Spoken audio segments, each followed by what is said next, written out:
하나님께서 우리에게 주신 말씀은 고린도후서 5장 17절부터 21절까지의 말씀입니다. 우리 함께 이 말씀을 받들어 읽겠습니다. 누구든지 그리스도 안에 있으면 그는 새로운 피조물입니다. 옛것은 지나갔습니다. 보십시오. 새 것이 되었습니다. 이 모든 것은 하나님에게서 났습니다. 하나님께서는 그리스도를 내세우셔서 우리를 자기와 화해하게 하시고 또 우리에게 화해의 직분을 맡겨주셨습니다. 곧 하나님께서 사람들의 죄과를 따지지 않으시고 화해의 말씀을 우리에게 맡겨주심으로써 세상을 그리스도 안에서 자기와 화해하게 하신 것입니다. 그러므로 우리는 그리스도의 사절입니다. 하나님께서는 우리를 시켜서 여러분에게 권고하십니다. 우리는 그리스도를 대리하여 간청합니다. 여러분은 하나님과 화해하십시오. 하나님께서는 죄를 모르시는 분에게 우리 대신으로 죄를 씌우셨습니다. 그것은 우리가 그리스도 안에서 하나님의 의가 되게 하시려는 것입니다. 아멘. 오늘은 과연 화해가 가능한가? 라는 제목으로 말씀을 나누려고 하는데요. 요새 한국도 난리지만 전 세계가 난리긴 합니다. 한국은 그나마 양반이긴 하고요. 그래도 말로 싸우잖아요. 근데 이제는 어떻게 하면 과연 화해가 가능한가라는 질문을 좀 하게 되는 이제 6월, 7월이었습니다. 과연 무슨 일을 하길래 남미도 가고 대만도 가고 미국도 가고 그런가 라고 해서 한 번쯤은 나눠야 될 것 같아서 이번 설교 때는 콜롬비아에 대한 얘기, 다음 제 설교 때는 대만 소수부족에 대한 얘기를 좀 나누려고 합니다. 오늘은 이제 콜롬비아 얘기를 좀 나누려고 하는데 그 전에 오늘 말씀은 고린도후서 5장입니다. 5장 7절에서 21절인데 화해라는 말을 자주 사용하긴 하죠.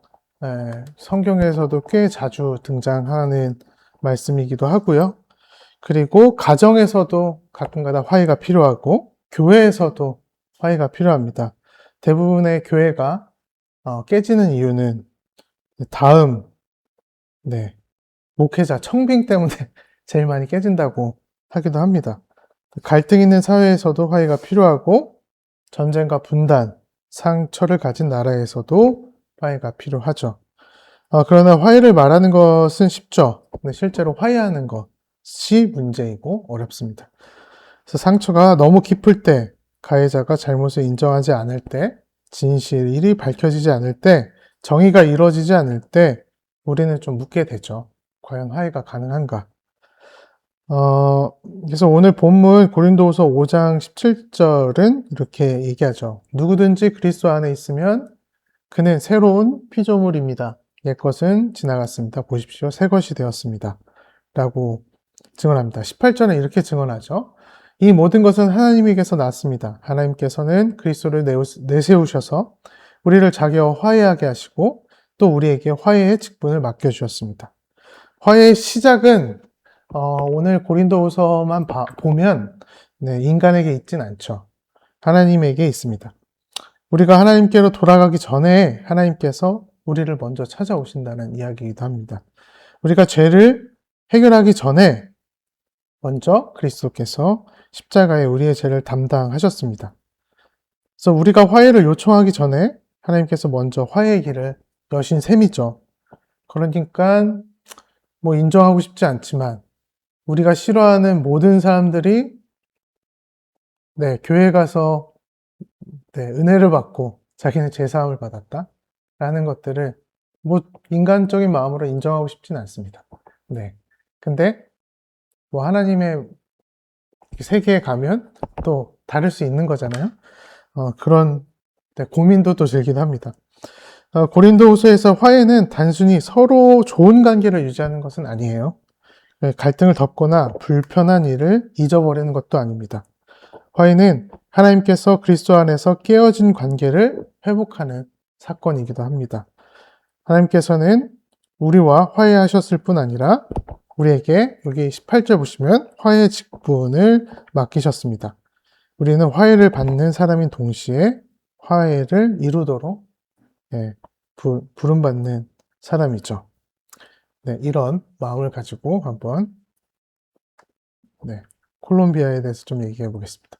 제가 이제 간 곳은 보고타랑 네, 켈리라는 곳인데요. 칼리라는 곳입니다. 옆에 산티아고 데 칼리라고 있는데 이 보고타랑 칼리 이제 두 도시를 다녀왔습니다. 네, 보고타는 2,600m 위에 있는 도시예요. 그래서 제가 처음으로 이제 고산병을 좀 느끼기도 했고, 이제 한 7일 내내 좀 힘들었습니다. 걷는 것도 힘들고, 네, 숨이 차서. 그래서, 그리고 102개의 원주민 커뮤니티가 있습니다. 오늘은 뭐, 콜롬비아 지리나, 네, 그런 이제 문화를 소개하려는 건 아닌데, 하나만 더 소개하면, 콜롬비아의 가장 유명한 춤이 있습니다. 네, 뭔지 아시나요? 네, 살사입니다, 살사. 네, 그래서 콜롬비아가 살사의 본고장. 저도 이번에 알았어요. 그래서 네, 살사의 본고장이라는 건 이번에 알았고, 예, 아르헨티나는 네, 탱고죠. 네, 그래서 이렇게 하고 또 유명한 게 하나 더 있습니다. 저 밑에 보시면, 네, 커피. 그래서 2014년부터 는 이제는 콜롬비아 국민들도 좋은 커피를 먹을 수 있었다고 합니다. 그 전에는 다 수출용이었고, 네, 진짜 싼 커피만, 버리는 커피만 먹을 수 있게 법으로 그렇게 제정이 돼 있었다고 하는데, 2014년부터 해가지고, 이제 콜롬비아인들도 비싼 커피, 좀 질 좋은 커피를 먹을 수 있다고 해서, 그래서 뭐 이렇게 체인점도 되게 많이 생기고요. 그래서 좋은 커피를 먹고 오기도 했습니다. 근데 한 가지 더 있습니다. 콜롬비아 유명한 게 내전입니다. 내전 상황인데요.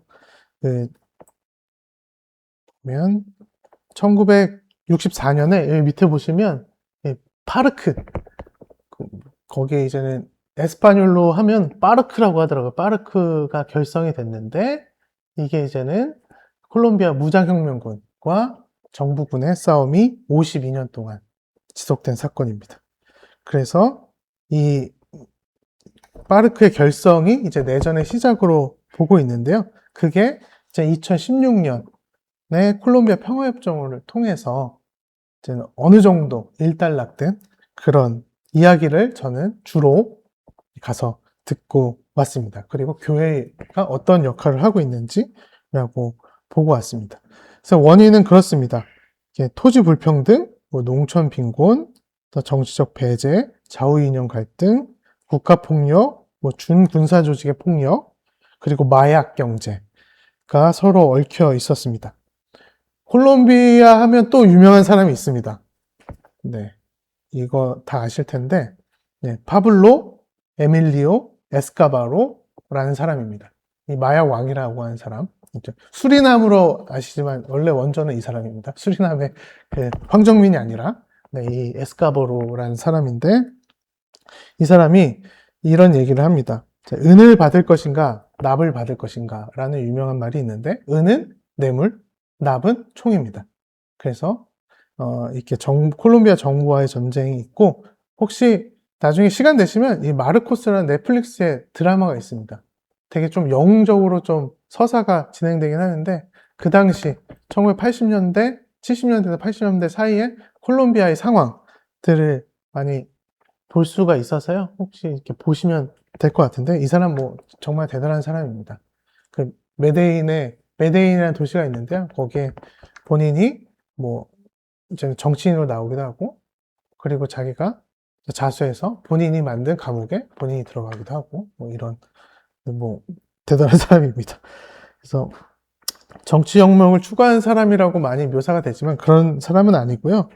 마약 산업을 주로 했고 여기 보면 마약 경제를 거대한 산업으로 확장을 하고 민주주의와 사법제도를 공격하고 폭탄 테러와 청부살인을 그렇게 일삼았던 사람입니다. 그래서 콜롬비아의 폭력은 뭐 여기 보시면 제가 봤던 마약 관련된 것도 있지만 그 국가군과 게릴라, 그 준군사 조직, 마약 카르텔이 복잡하게 얽혀 있었고요. 그 사이에서 가장 고통을 겪는 사람들은 누굴까요? 아시다시피 평범한 농민이나 시민들이었겠죠. 수많은 사람이 목숨을 잃었고, 가족을 잃었고, 고향을 에서 쫓겨났습니다. 공식적으로 52년 동안 내전에서 죽은 사람은 22만 명으로 추산이 되고 있지만, 그거는 이제 공식적인 기록이고, 한 200만 명으로 추산하고 있습니다. 그래서 2016년에 이제는 콜롬비아 정부랑 이제는 그 파르크라는 그 무장혁명 단체랑 50년 넘게 이어진 내전을 끝내기 위해서 이 포괄적 평화협정을 체결했습니다. 이 협정은 단순히 이제 총을 내려놓자라는 게 아니었고요. 네, 여기 보시면 총을 내려놓자로 끝나는 것이 아니고, 네, 이게 전쟁에서 생겨난 구조적 원인과 전쟁 이후의 삶까지 좀 다루고 있어서요. 이거는, 그 한반도, 특별히 우리 남과 북에서도 좀 유의미한 평화협정문으로 또 우리가 좀 배워야 되는 평화협정문으로 보고 있습니다. 평화협정은 크게 6가지로 보는데 저는 4가지만 소개해 드리겠습니다. 첫 번째가 농촌개혁이고, 두 번째가 이 파르크라는 투쟁 단체를 이제 정치 참여로 해서 총 대신 정치를 선택하게 했습니다. 그리고 무장해제하는 것, 그리고 마약 문제 해결하는 것들을 주로 했습니다. 제가 했던 평화운동가들이 얘기했던 이야기가 있습니다. 무장 세력이 떠난 뒤에도 교육과 의료가 없고 일자리가 없고 국가가 들어오지 않으면 또 다른 무장 세력이 그 자리를 차지하게 됩니다. 네. 그래서 전쟁은 총만으로 시작되지 않고, 여기서 얘기하는 평화활동가들은 불평등과 가난, 그리고 배제와 절망 속에서 자라난다라고 얘기하고 있습니다. 사람들이 인간다운 삶을 살아야, 네, 전쟁이 일어나지 않는다라고 얘기를 하고 있습니다. 제가 4가지를 소개했지만, 정말 소개하고 싶은 거는 이 5번째인데요. 피해자 중심 정의라고 그 평화협정에 적혀 있는 문구입니다. 콜롬비아 협정에서 가장 중요하게 평가되는 부분 중에 하나고요. 협정은 가해자의 처벌만이 아니라 피해자의 진실과 존엄 회복에 중점을 두고 있습니다. 그래서 특별 평화재판소를 만들었고요. 이거는 국가군, 파르크, 준군사조직 모두 조사 대상입니다. 우리로 따지면 진실과 화해위원회처럼 모든 걸 다 이제는 기록으로 남기고 가해자가 누구든지 간에 진실을 밝히도록 했습니다. 그래서 콜롬비아 협정이 주목받는 이유는 전쟁이 끝난 뒤에 그 뒤에 사회까지 어떻게 평화롭게 또 화해할 것인가라는 것을 다뤘기 때문입니다. 그래서 한국어로 번역된 건 없더라고요. 나중에 네, 영어로 돼 있긴 하는데 여성 원주민 흑인 공동체 이렇게 쭉 성소수자, 환경 피해자 등 별도로 장을 만들어서 어떻게 앞으로 이제는 평화협정 이후에 이 사람들을 화해의 테이블로 앉힐 거고, 이 사람들 가해자를 어떻게 조사할 거고요, 이 사람들 어떻게 다시 한번 네, 이제 사회로 복귀시킬 건지, 그리고 계속 이제 나아갈 건지에 대한 이야기를 챕터별로 나누고 있습니다. 우리는 근데 이제 종종 오해를 할 때가 있죠. 이제 과거 얘기는 그만하자. 서로 잘못했으니 그냥 잊자. 미래 위에 덮고 넘어가자. 라는 것들은 네, 콜롬비아나 한국이나 미국이나 다 똑같은 것 같습니다. 진실을 덮는 것은 저는 화해가 아니라고 생각합니다. 피해자에게 침묵을 강요하는 것도 화해가 아니죠. 정의를 포기하는 것도 화해가 아닙니다. 콜롬비아 평화협정이 피해자의 중심을 둔 이유가 여기 있습니다. 이 사람들은 이렇게 얘기합니다. 우리는 복수를 원하는 것이 아닙니다. 무슨 일이 있었는지 알고 싶습니다. 우리 가족이 왜 죽어야 했는지 알고 싶습니다. 그들의 이름이 사라지지 않기를 바랍니다. 네, 그 피해 당사자들 얘기는 다 똑같은 것 같아요. 우리 세월호 유가족들도 마찬가지고 이태원 유가족들도 이렇게 얘기를 하죠. 그 진정한 화해를 위해서는 진실이 밝혀져야 하는 것은 첫 번째 일이죠. 잘못이 인정되어야 합니다. 피해자의 이름과 삶이 존엄하게 기억돼야 하는 거죠. 그래서 오늘 본문 19절은 이렇게 얘기합니다. 곧 하나님께서 사람들의 죄가를 따지지 않으시고 화해의 말씀을 우리에게 맡겨주심으로써 세상을 그리스도 안에서 자기와 화해하게 하신 것입니다. 라고 본문에서 증언을 하는데요. 하나님께서 우리의 죄를 돌리지 않으셨다는 말씀은 죄를 아무 일도 아닌 것처럼 여기셨다는 뜻은 아닙니다. 네. 그래서 십자가는 값비싼 용서가 아닙니다. 십자가는 진실과 사랑, 정의와 자비가 만나는 자리입니다. 그러므로 기독교적 화해는 잘못을 모른 척하는 것이 아니고요. 진실을 직면하되 복수에 머물리지 않고 정의를 구하되 상대를 완전히 제거하려 하지 않으며 새로운 관계와 공동체로 향해 나아가는 것이 기독교적 화해, 십자가를 통한 화해라고 저는 해석을 하고 있습니다. 그렇다면 화해가 이루어졌는가? 라는 것은 2016년에 평화협정을 맺었죠. 그 해 2018년에 다시 우파 정권이 들어오면서 다 똑같습니다. 평화협정 이행에 소극적이었고 토지개혁에 지연됐고 새로운 무장 세력이 등장을 하기 시작합니다. 그래서 남부 쪽은 거의 내려갈 수는 없고요. 지금 보고타도 그렇지만 저희가 갔던 칼리도 출국 요청 지역이긴 했습니다. 들어가긴 했지만 그랬고 보고타도 여행 권고 지역이기도 합니다.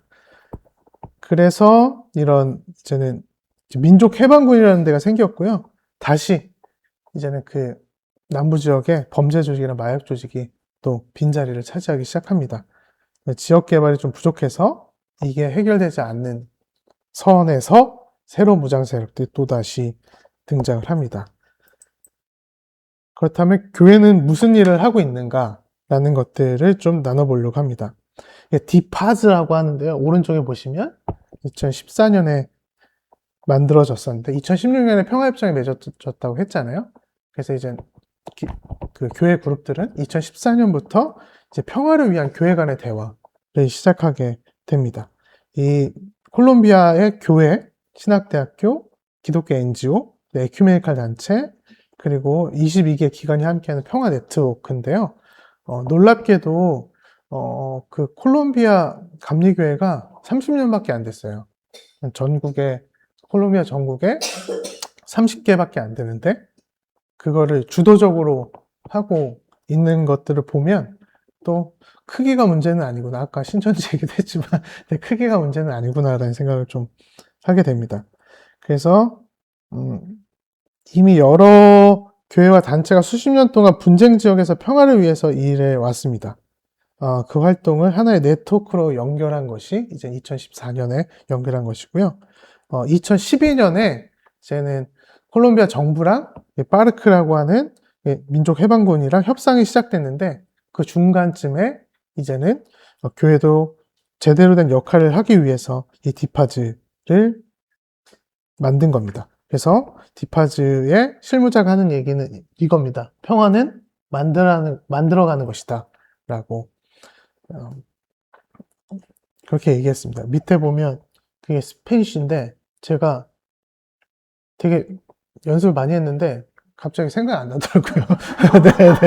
나중에 저 보셔서 요새 챗 GPT가 발음도 잘해주고 하더라고요. 그래서 평화는 만들어가는 것이다 라고 얘기를 합니다.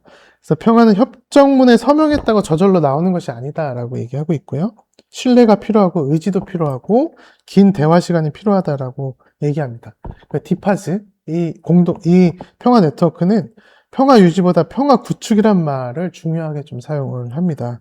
평화란 단순히 전쟁이 없는 상태가 아니라 사람들이 인간답게 살아갈 수 있는 사회를 만드는 과정이라고 할 수 있습니다. 그래서 이렇게 5가지의 큰 일을 합니다.